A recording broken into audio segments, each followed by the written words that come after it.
This is Pete Fletcher. On this episode of Around the Galaxy, we're bringing you a conversation with David W. Collins. I think a lot about Return of the Jedi because Return of the Jedi for generation above me was weird for them because of the Ewoks and because of whatever. For me, that was Star Wars, you know. You're listening to Around the Galaxy. Welcome to episode number 140 of Around the Galaxy, the Star Wars fan talk show. I am your host, Pete Fletcher. Thank you so much for joining us. If this is your first visit with Around the Galaxy, well, thank you so much for checking us out. We hope you enjoy the ride. Make sure to hit that subscribe button, because not only do you get Around the Galaxy every Tuesday, where we take a deep dive and have a great Star Wars conversation with the people behind the fandom, but on Saturdays, we bring you a special show called Disturbances in the Force. It's a 5-minute news digest about all the Star Wars happenings from the week before. It's hard to keep up with it. There's a lot of stuff happening in the Star Wars world, but we bring it to you with no spin, no clickbait, just the facts in usually around 5 minutes. Well, this week's episode is a very special one for me because we are speaking to David W. Collins. Now, a real quick backstory.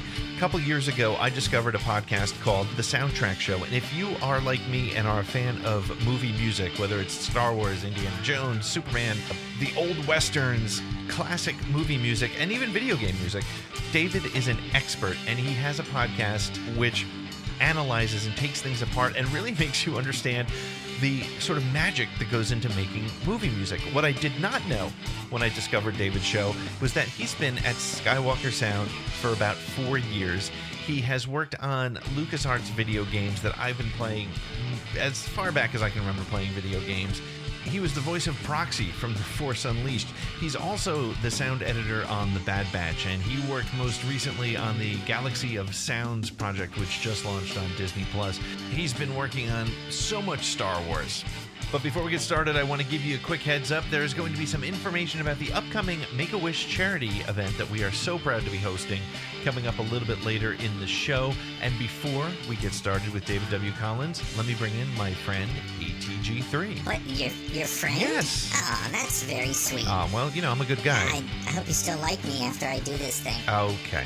And this thing that you're talking about is every week, ATG3 goes out online and looks for your podcast review on either Apple Podcasts or on podchaser.com/aroundthegalaxy, and he reads them in his own special way. AT, what do you got for us this week? Well, this week, I don't know how I'm feeling about this right now. You feel, you went from saying you're my friend to... Yes, I did.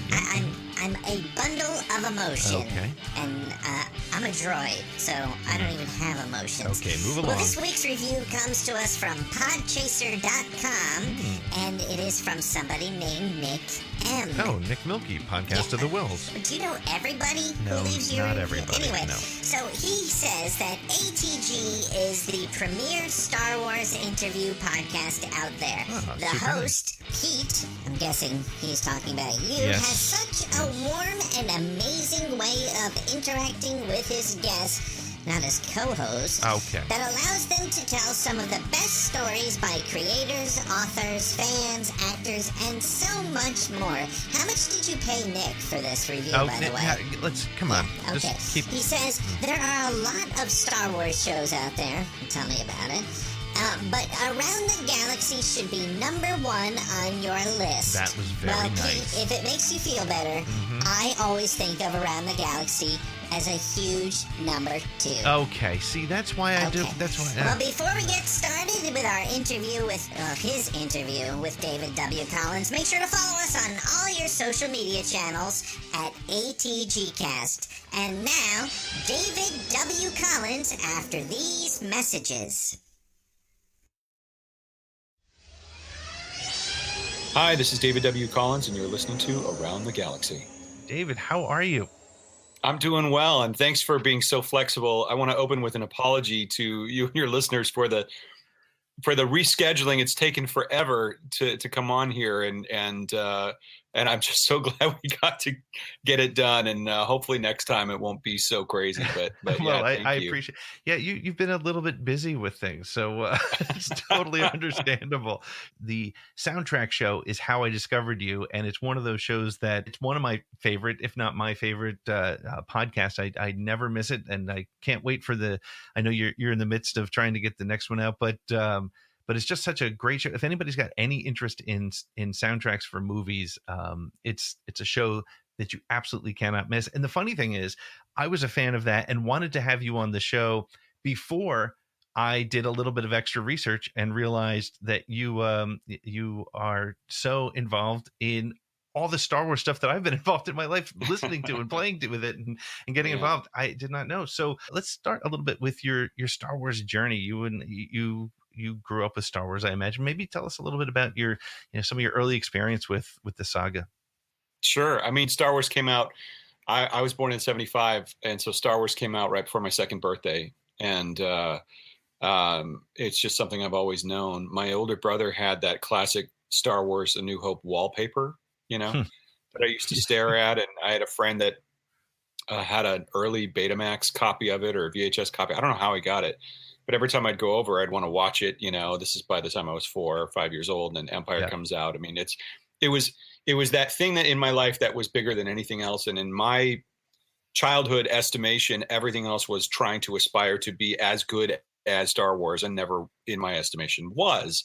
I know a lot of people, share that. That it was more magical. It was more of a phenomenon. It was just somehow better and my favorite and more enjoyable. The poster from the special edition trilogy that came out, the Star Wars trilogy, 3 Reasons They Build Movie Theaters. Do you remember that poster from 1997? I do. Yep. That really resonated with me because that's exactly how I felt. In fact, I've told this story before, so some of your listeners might have heard this, but in the summer of 83, I had my grandparents visiting from out of town. I grew up in a small town, actually about an hour from Skywalker Ranch, called Vacaville, California. And it was very hot. This must have been July or August of 83. And everyone's like, well, it's so hot. Let's go see a movie and sit in an air-conditioned theater and nice dark theater. Let's do that. And so everyone agreed they wanted to go see Mr. Mom, which was playing at the time. And I threw an absolute fit because my jaw hit the floor, because it was like a very quick assumption on my part that we were going to go see Return of the Jedi, because why on earth wouldn't you? It's right there. It's right there. It's playing. David, you've already seen it 3 times, but it's Return of the Jedi. Have you seen it? It's awesome. So my grandfather, this is probably my fondest memory of my grandfather. He said, okay, to my mom, Mary, why don't you just take the rest of the family to see Mr. Mom? I'll go with David, because I was throwing a fit. I was just, probably making my family crazy looking back. But as a kid, I just didn't understand, and it was a sincere fit, Yeah. But my grandfather took me, and when he said he was going to do that, I got so excited. I went and got the Return of the Jedi storybook with the cassette, and I got the other book that I had, which my mom bought me as a consolation, because she tried to take me in May to see it on opening weekend in our little theater. And we drove to the theater around 6:30, ran into a friend with his mother, and there was a line all the way around the block, a literal blockbuster. So that's the visual I think of in my head when I think of a blockbuster, is that the end of the line has been confused with the front of the line. And it's a small town theater in a little downtown, one of those old movie palaces. And it's going around the block. The line is going around the block, and there's no rope and stanchion. No one knows how to do this stuff yet, And we run into my friends, and my mom rolls down the window and goes, "Are you here for the 7?" She goes, "No, we're here for the 9, 9:30, whatever it was." I can't remember the exact times, but and my mom said, we're not going to stand in line for 3 hours, and we're not even going to get in. So, she bought me this storybook as a consolation, and I read that thing over and over and over again. It's got Luke on the front with a lightsaber, holding his green lightsaber on the sail barge. Yeah. And then finally saw it, a couple weeks later as the crowds died down, and then saw it 3 times. And then my grandfather took me to see it that August again. And, he talked to me like I was an adult, and he reacted, and it's one of those formative childhood experiences, and so when it came back in the 90s, I was a teenager, and I was playing in bands, and I was, trying to be cool, but Star Wars was like growing more and more and more. Not that Star Wars isn't cool, but at the time I was like, this thing from my childhood is roaring back. Is that okay? Because I can't get enough. It started with the VHS release of the trilogy, and then it started, the Timothy Zahn books, Super Star Wars on the NES, Super Nintendo. The SNES. And then when I got to college, I saw Rebel Assault and X-Wing for the first time. And little did I know that within a decade, I'd be working with that company on future titles. But, the 90s became a rediscovery time. Even as I was in college, I should have been reading Shakespeare or whatever it was. And I was, but then I would have to read, Truce at Bakura, or Tales from the Mos Eisley Cantina. I was reading all of those at the time, and suddenly became laser focused on Lucas when I was trying to figure out what to do with my career. And the internet was new, and I saw that there was an internship online, and I applied, and I got it in 1999. Started on the scoring stage at Skywalker Ranch in June, just 1 month after the Phantom Menace released, and was an intern there all summer. Stayed on in the fall, kind of on a part-time basis, and then a position at LucasArts opened up in spring of 2000, and I applied. And because I had been at Skywalker, they were like, "Oh, that's nice, and keep it in the family." And I had recommendations from the ranch, and so I got hired as a sound assistant at LucasArts in 2000. And I went from having not enough work as an intern at Skywalker Sound because I just wasn't ready, or I wasn't in the union or whatever it was, to suddenly moving into video games. And the PlayStation 2 had just come out, and there was more work than we could handle. I mean, it just exploded. The amount of video games. Just in the first couple years, it was Star Wars Demolition and Escape from Monkey Island, and Star Wars Starfighter, and Star Wars Jedi Starfighter, and Star Wars Obi-Wan, and Star Wars Jedi Power Battles had just come out, but they wanted me to test the Dreamcast version. And there was Lucas learning titles like Jabba's Math and like Anakin Speedway. There were so many titles just in those first. Not to mention, I found out that there was a game called Knights of the Old Republic that was in early development. I found out that there was an MMO by Ferrant and SOE called Star Wars Galaxies that was in development that we're going to work on. There was a Star Wars Bounty Hunter team that I would eventually work very closely with. And so it just exploded. My whole world exploded. And did that for 10 years. Went away for a bit after I did Force Unleashed 2. Got a job at Sony PlayStation, and I had been hosting. There's so many stories I could tell in between, but hosting Star Wars Celebration. I've been hosting stages at Star Wars Celebration since 2007, and that grew out of demoing games at E3 and Comic-Con and things like that as far back as 2004. That's the theater major in me kicking in, doing demos for press and buyers and fans and things like that. And then I asked Mary Franklin, if you know Mary, if you ever need a stage host, and she took me up on it, to my surprise. And so I started hosting a stage in 2007, and then it just became a thing.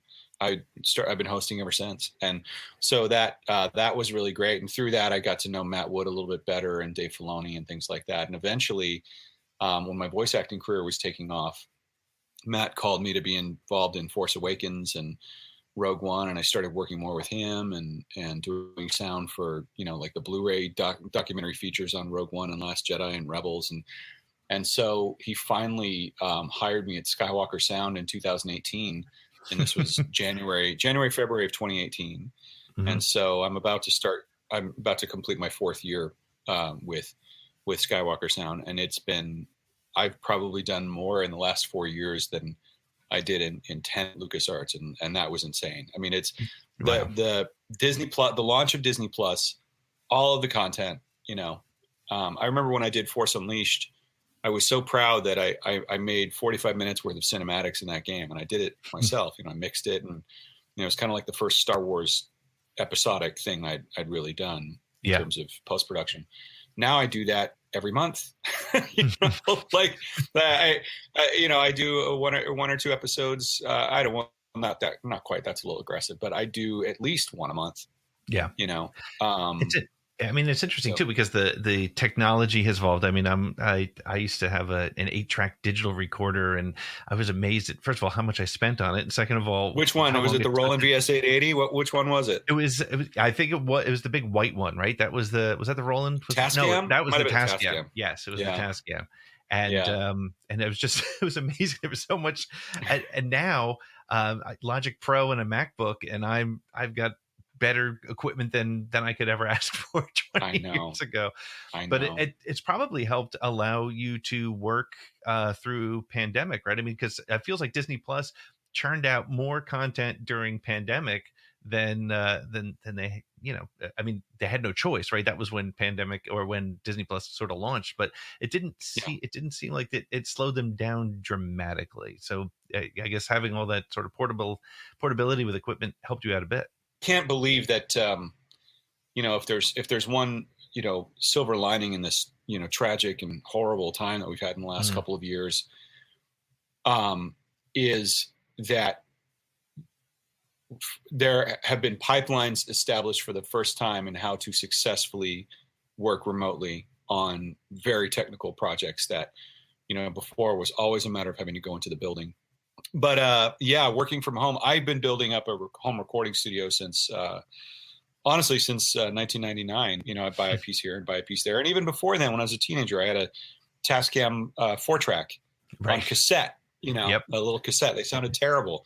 By the time I started at Skywalker, I still live in Los Angeles, and Skywalker Ranch is north of San Francisco. So I was driving or flying back and forth. When the pandemic hit, I had a setup here because I was starting to do more remotely. And then I'd take my work up to the ranch and I'd mix and present it for the director. And that's how I was working.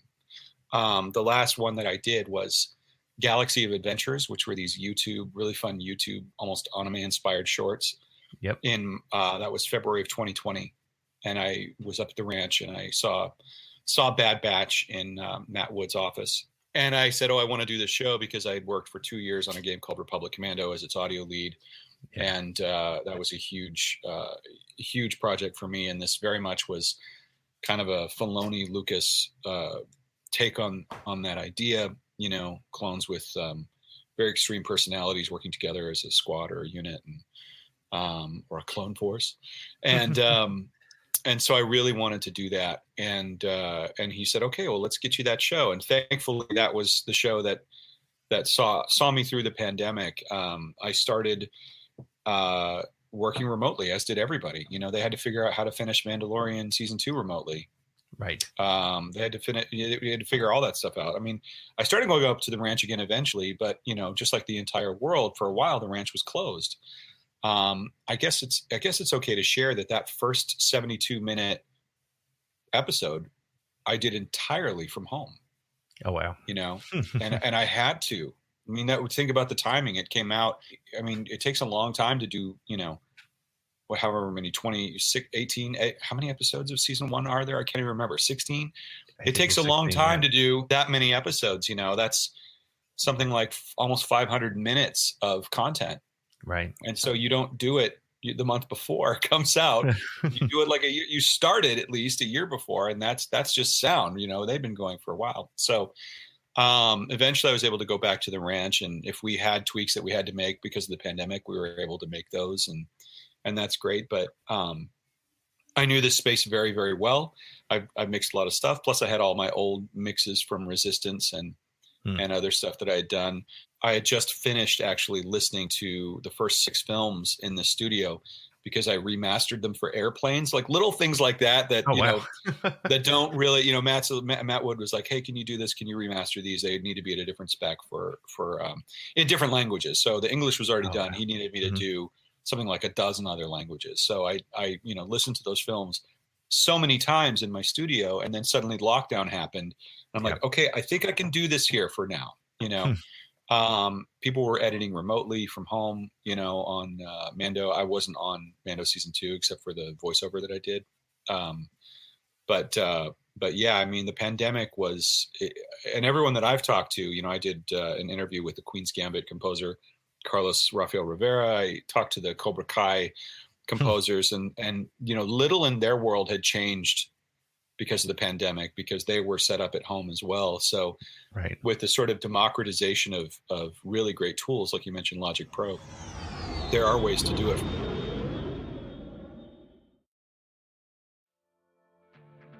On Saturday, November 6th, 2021, Around the Galaxy and the Bombad cast are proud to be hosting the second annual Podathon benefiting the Make-A-Wish Foundation. This year, we've gathered more than a dozen of the best Star Wars podcasters and YouTubers to broadcast all day long in a drive to raise money to make wishes come true for children who need it most. To help us out, some of the most recognized names in the Star Wars universe will be joining some of our host shows. Author Claudia Gray will join Tarkin's Top Shelf. Charles Soule will be talking to Broaxium. E. Ann Convery joins Becca Benjamin and Pete Fletzer. Actor Paul Sun-Hyung Lee will be on Podcast of the Wills. And Lucasfilm Story Group's Matt Martin is talking Star Wars with Around the Galaxy. Also, you'll be able to watch a new, original, and hilarious live read of a Star Wars artificial intelligence script from the Blue Bantha Milk Company, and a Book of Boba Fett improv with Star Wars Explained. Force Center, featuring Joseph Scrimshaw and Ken Napzok, will join Scotty and Jerry of the Bombad cast, talking The Phantom Menace. A brand new episode of the always fun bounty hunting game show will be hosted by Josh from the Holochronicles. And shows from Tatooine Sons, Pink Milk, Imperial Senate, and Geeky Waffle will round out the day. And make sure to stick around and call in for the epic after party from Force Connect when it's all said and done. Need more reason to join us? Throughout the day, we'll be raffling off items to people who've donated. Generous gifts from Disney, Claudia Gray, Regal Robot, Insight Editions, and more will be up for grabs. We're giving away limited edition pops, books, autographs, variant cover comic books, posters, collectibles, and more. For every $5 you donate, you'll get one entry to win. You don't even need to be present to win, so donate now. Podathon 2021 starts at 9 a.m. Eastern on Saturday, November 6th. We hope you can join us for this special event raising money for Make-A-Wish. Your donations go straight to the foundation and will help to make memories for a child and a family who will be forever grateful. Change a child's life today. Visit atgcast.com/podathon for more information, links to the live stream, and links to donate. Thank you so much, and may the Force be with you.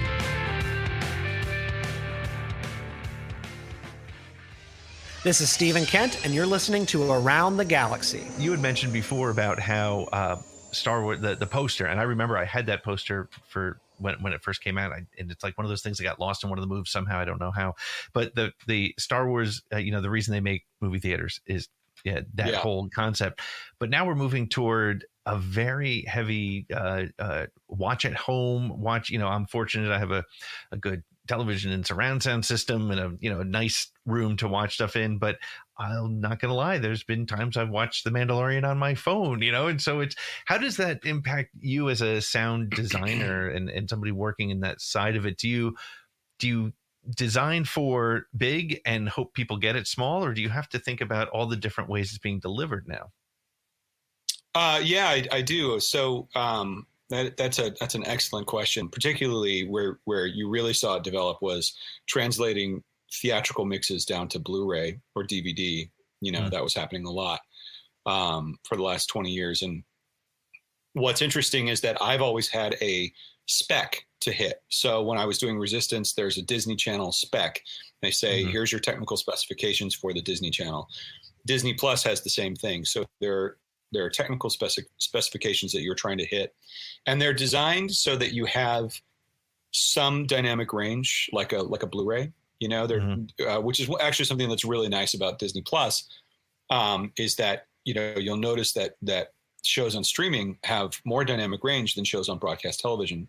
They just do. It is more like a Blu-ray. And so if you hit that spec, it is designed to be dynamic enough for a home theater, but also kind of read on an iPad or an iPhone or a small TV or a laptop, whatever it is. But I do oftentimes think about, base management is one that I think about all the time. How often do I hit the sub? And I'm relatively conservative when it comes to my mixes in TV, because subwoofers, or the LFE, the low frequency emitter, those are really effects that you hear in a movie theater, that rumble your that rumble your body, People have those in their home theaters, but they usually have bass management turned on. So there's this thing called crossover. So anytime something below a certain frequency happens, your home theater system kicks it to the sub anyway. So most people have their sub constantly going, whether they realize it or not, because you're not getting, not everyone.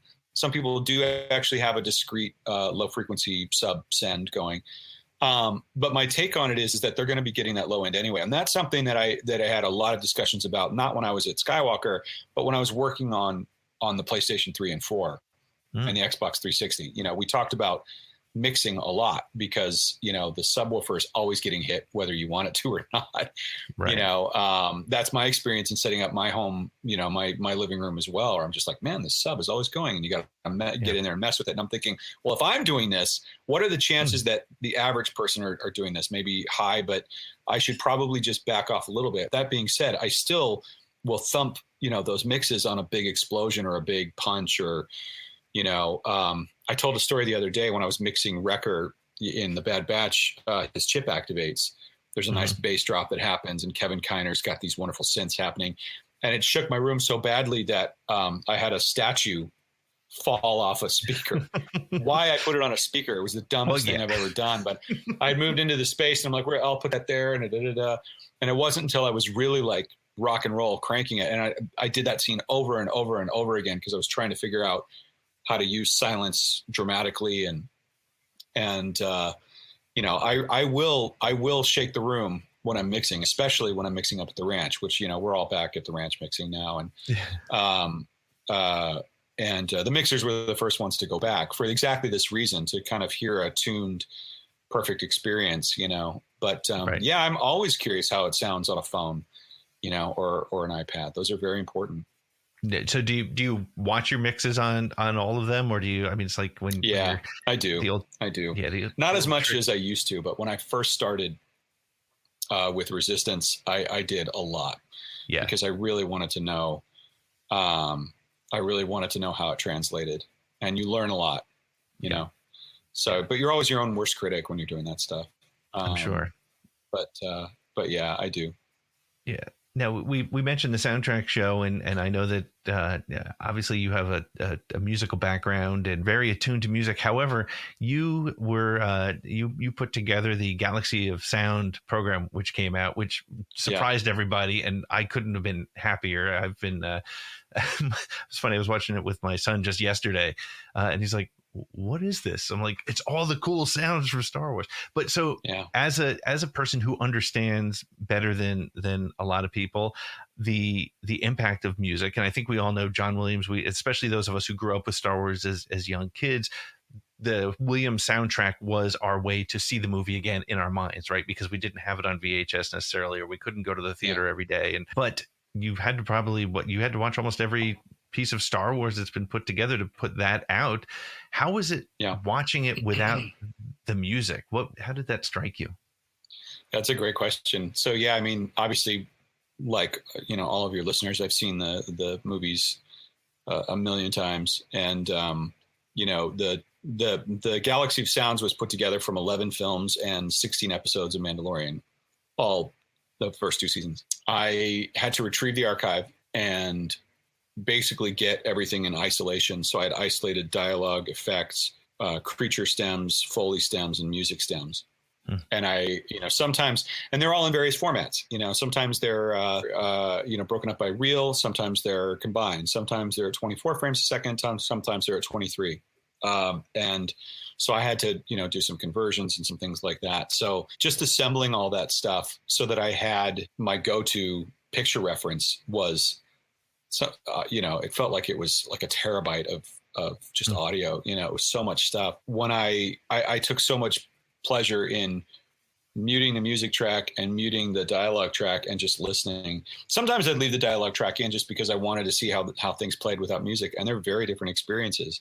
And you get a real appreciation for the musically designed moments. And I talk about this a lot on the soundtrack show that, just to get really deep and geeky for a second, historically, if you look at Mozart or Wagner or Brahms or Verdi or any of these composers, especially in like an operatic space, The composer was the George Lucas or the Steven Spielberg. The composer was the one, particularly in Wagner's case, because he also wrote the script. But Mozart would partner with basically a playwright or a script writer, librettist. So, they'd write the libretto, like Lorenzo da Ponte or whatever, his like Magic Flute, his trilogy that he did.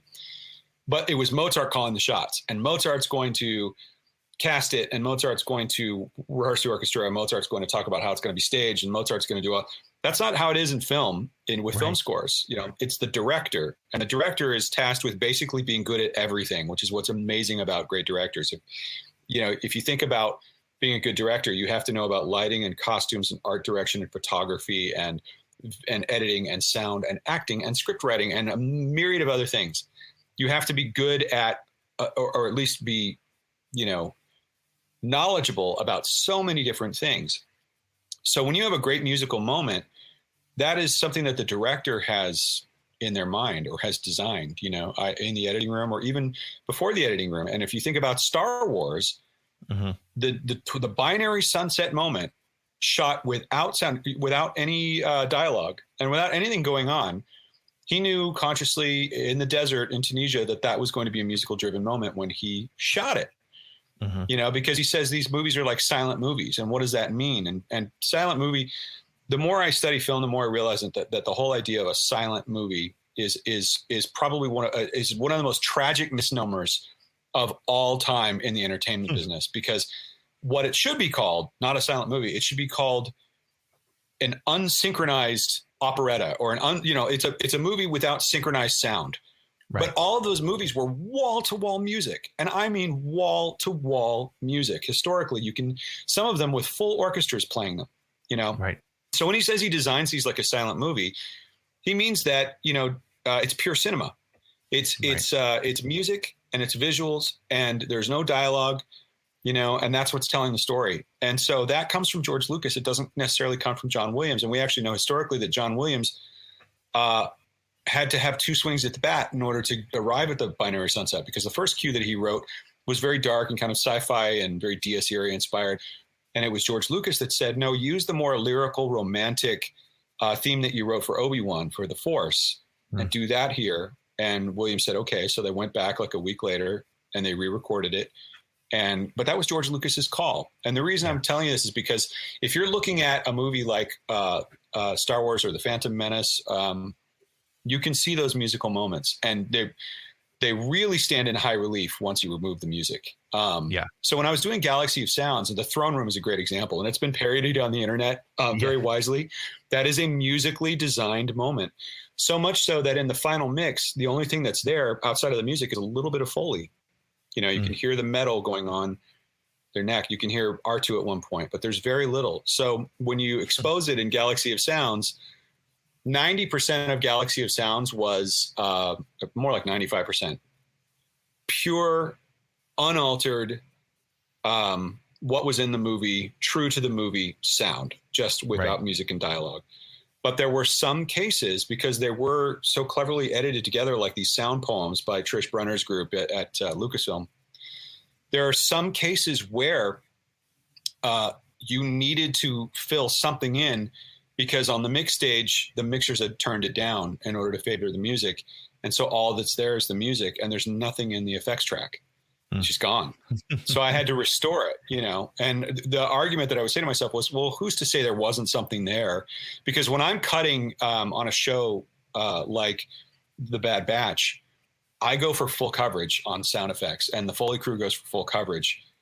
It's not until you're mixing that you start pulling things away, because the director at any time can be like, you know what, give me a little bit more of that fire over in the corner. Or what about that droid back there? Can you give me a little bit more of that?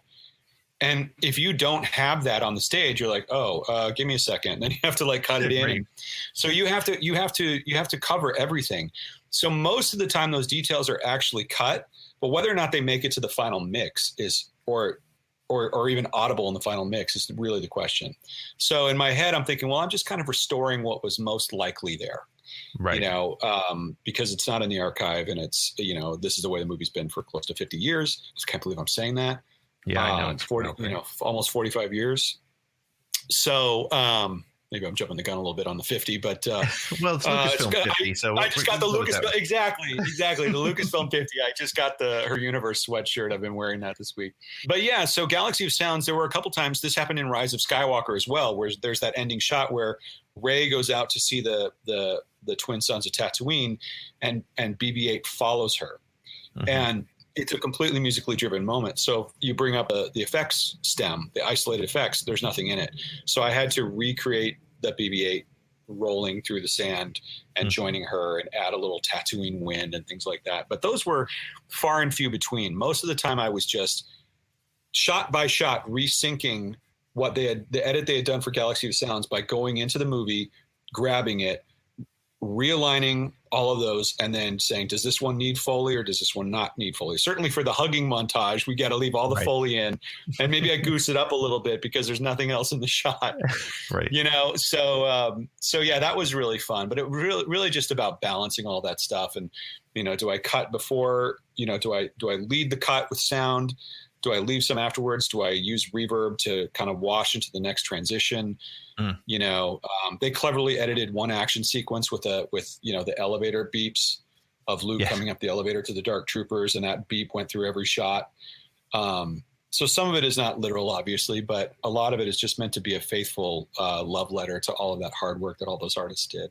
Yeah, and I think between that and the soundtrack, that's Star Wars is so magic there because you have a memory of sound. Like I don't know. I don't know. There's a lot of films where you have memory of favorite lines or favorite this or that, but there's favorite sounds that live from Star Wars. That it's such a great that's why that Galaxy of Sound to me was so exciting, because it just really it brings all that back, and it's sound as a character, just like the Millennium Falcon as a ship is a character in Star Wars. The sound in Star Wars is a character. I really like a lot of the work that John Williams did on the sequels, but I don't find it as memorable other than, Rey's theme is great. And I wish we got a full suite of Kylo Ren. His theme, I thought that was a great theme. Do you think it's time, or do you think it's the way the films were shot? Because you made a great point that I had never really thought about before, is that, and I remember hearing George saying something about shooting them like silent films, whereas the way they shoot movies now, they're much more, depending on the film, they're action oriented. So the soundtrack is sort of added versus incorporated. What are your thoughts on that? I think that's absolutely right. So people have asked me a lot over the years, why, especially, maybe this is a 10-year-old question, but, in the early 2000 teens, people would often ask, what happened to Melodies, and I don't think they went away, but I think there's no one real clear answer, but certainly a contributing factor is the speed of movies and the ability, or I should say the willingness of a director to allow room for a melody to be expressed. Because like I always use the Binary Sunset as an example, because a long languid melody, if you actually took out a stopwatch and went, da-dee, da-da, I want the whole thing, where I'm going. It's going to clock in at the better part of, I don't know, a minute, at least more than 30 seconds. That's a long time to express one melody. That has to be allowed for in the editing room. That is something that is signed off on very early on creatively, like I said. So it takes feet and frames to express a long melody, and if you look at what John Williams did for the sequel trilogy, I think one of the reasons Rey's theme is so memorable is because, and it's one of my favorite parts of the movie, if not one of my favorite moments in Star Wars, is just the time that we get to spend getting to know Rey. They were very generous in The Force Awakens with sliding down, and I don't know if it was because it was a holiday release, but the bells of ding dong, ding dong, ding dong, it just magic. That is one of those wonderful examples of like music and visuals working together beautifully. And then you're just sitting with her as she's making dinner, outside of an abandoned AT-AT, at AT-AT, sorry. And old habits die hard. That is absolutely a director allowing for those kind of moments. I think Rian Johnson did it. I think Gareth Edwards did it. I think Ron Howard did it. Rise of Skywalker does it as well, but there's just, there's so much going on in that movie. There's just so much ground to cover. And I think anytime you have a movie that is that action packed, I think that's why the Hans Zimmer style has more dominated in recent years. Like you can say more with just and then move on. It's very economic. And the other thing that's happened is digital technology has changed things. So with temp scores, you start temping the temp, or you start imitating the temp, and you end up having this sort of homogenized effect of writing something that's not unique, but you're writing something safe, which is kind of like what was temped, because you're meeting expectations. You fall in love with the temp, you fall in love with the demo, that sort of thing. That's happened for years, and it's actually an easier way to work, even for composers, because if you listen to people talk about making movies as late as Revenge of the Sith, they talk a lot about how we haven't heard the score until we show up with the orchestra there and we hear it for the first time and we hope we like it. That was a real thing that used to happen to people, and if they didn't like it, they would have kind of a freak out. It happened to Goldsmith a couple of times on Star Trek: The Motion Picture. It certainly happened on Alien. He had a tough time making Alien because they had temped Goldsmith's own music from a different movie into Alien and preferred it over what he wrote. And so that's why that music actually shipped in Alien, and he was very upset. It's a whole episode in my mind that I haven't made of the soundtrack show yet. I was going to say, where is that? I know I've got to get to that episode, but it is absolutely a contributing factor. Time, but there are multiple factors. I think Rogue One is very musically driven towards the end, and I think that's why. Giacchino was able to hit us so hard. I mean, look at what they did for him on Up. That whole opening montage in Up is designed to be driven by music, and that's why it's so effective. So yeah, it does take more than just the composer. It's not the composer not wanting to give you melodies anymore. It's the nature of the art. Not all pictures are created the same, nor should they be. And so, I guess that's probably why. Those are markers to look for in a movie. Does it have a moment to breathe? And if you're hearing a great melody, it's not just the composer, but the director and the editor and the studio behind it that has made a conscious decision to give it time.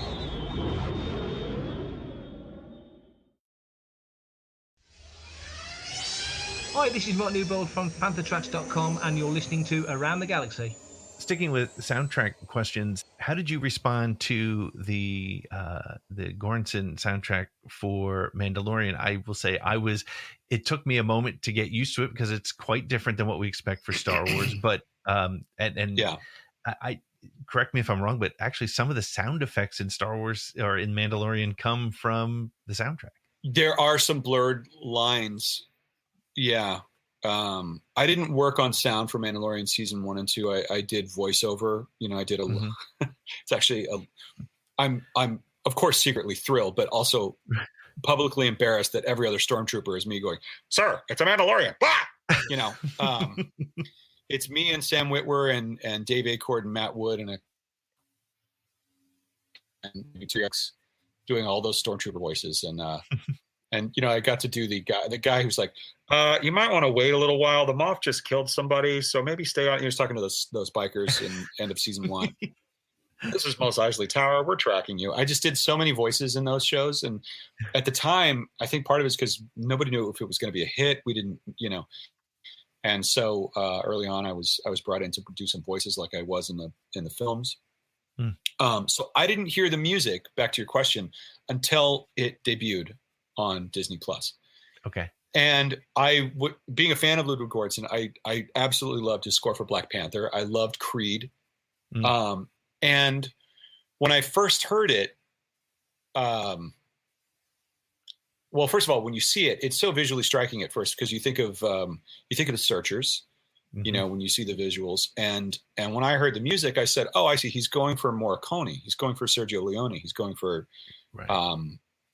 not Once Upon a Time in the West, but he's going for A Fistful of Dollars, or he's particularly going for Good, the Bad, the Ugly, the whistle and sort of wolf call, except he's literally, instead of just the fourth step, I wish I had my piano in front of me, instead of da-dee, he's taking this note and putting it down here, and he's going da-dee, da-dee, da-dee, da-dee, da-dee. the So he's like, okay, this is an homage. This is actually exactly what I would expect from a Mandalorian inspired show, because that's what Boba Fett wears spurs in the first movies. And in fact, you can hear the spurs in season 1 when he walks up to, we don't know it's him at the time, but when he walks up to Fennec, you hear spurs. And I'm like, oh, that's Boba Fett. For anyone that's paying attention, it's got to be Boba Fett. And I didn't even know that. I just knew it as a fan, Right. So I actually reacted very favorably to it. I wasn't sure. I think the whole first episode, everyone was watching going, what is this? But then when ba ba ba ba boom da da da da da ba bum da da da da da da kicked in, I was like, oh, there it is. Yeah. There it is. Yeah. So I think it strikes a good balance. And I think it's right to try something new. And I think that Star Wars should get weird at times. And I think it just depends on, where its core lies. Like, if it has that sort of ability to pull at your heartstrings, which season 1 did ultimately. I mean, when he makes the decision, when he looks down at his control and the knob is missing and he makes the decision to go back after the child, I jumped. I was like, yes, this is what this show is, and because even doing Loop Group, you don't get a sense for what a show actually is because they show you very specific scenes. Usually it's a fight scene, but you don't know what they're fighting about.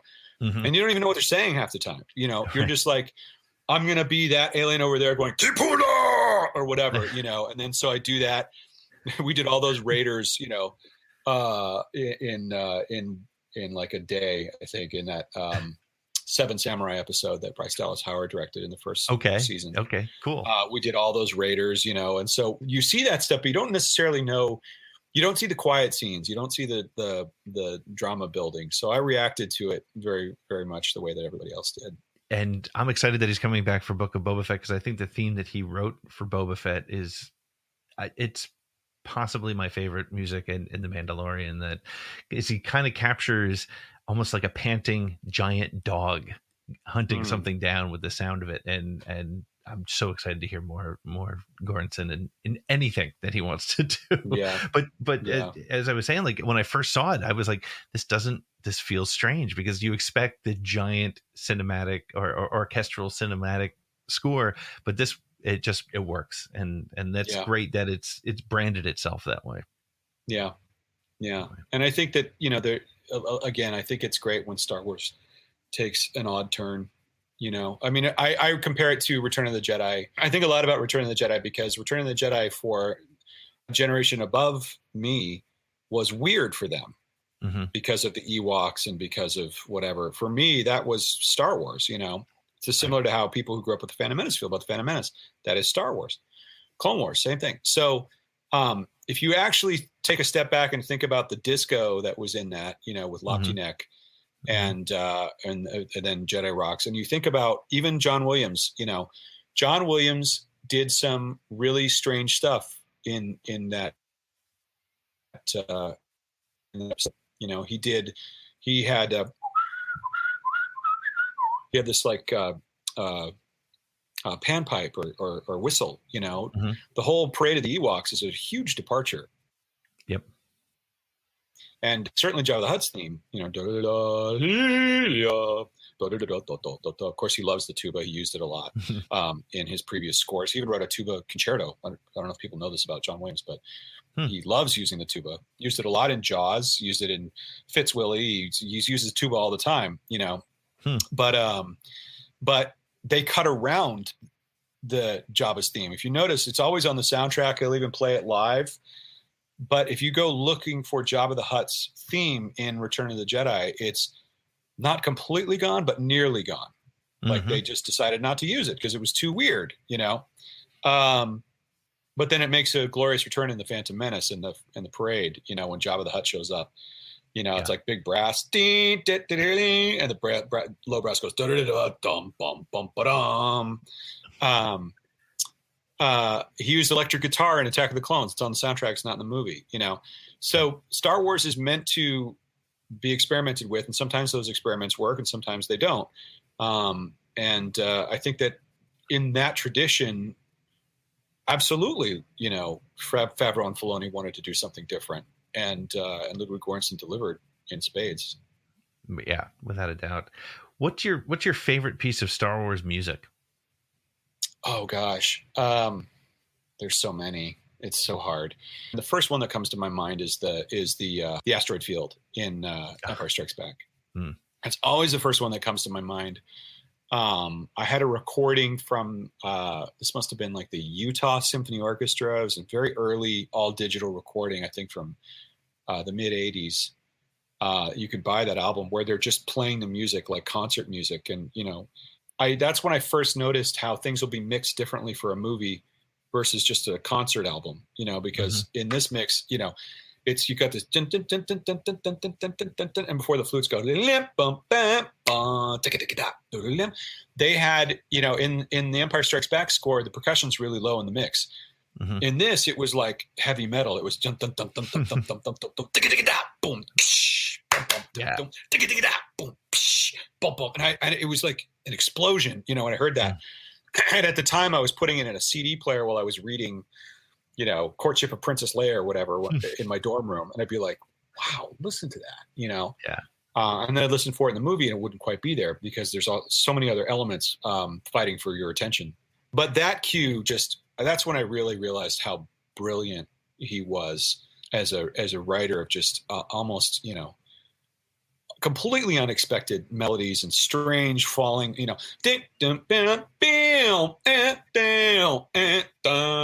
mean, the melody makes no sense and it makes perfect sense. And it's infinitely hummable. Like right. Yeah. That shouldn't be something you can hum. That? Right. Yeah. That's just not, that's just genius thinking. That certainly wasn't mimicking a temp score. I mean, that is as far removed from our conversation about temp stories as I think you possibly can get. Listen to what he did with the asteroid. What, did you hear that?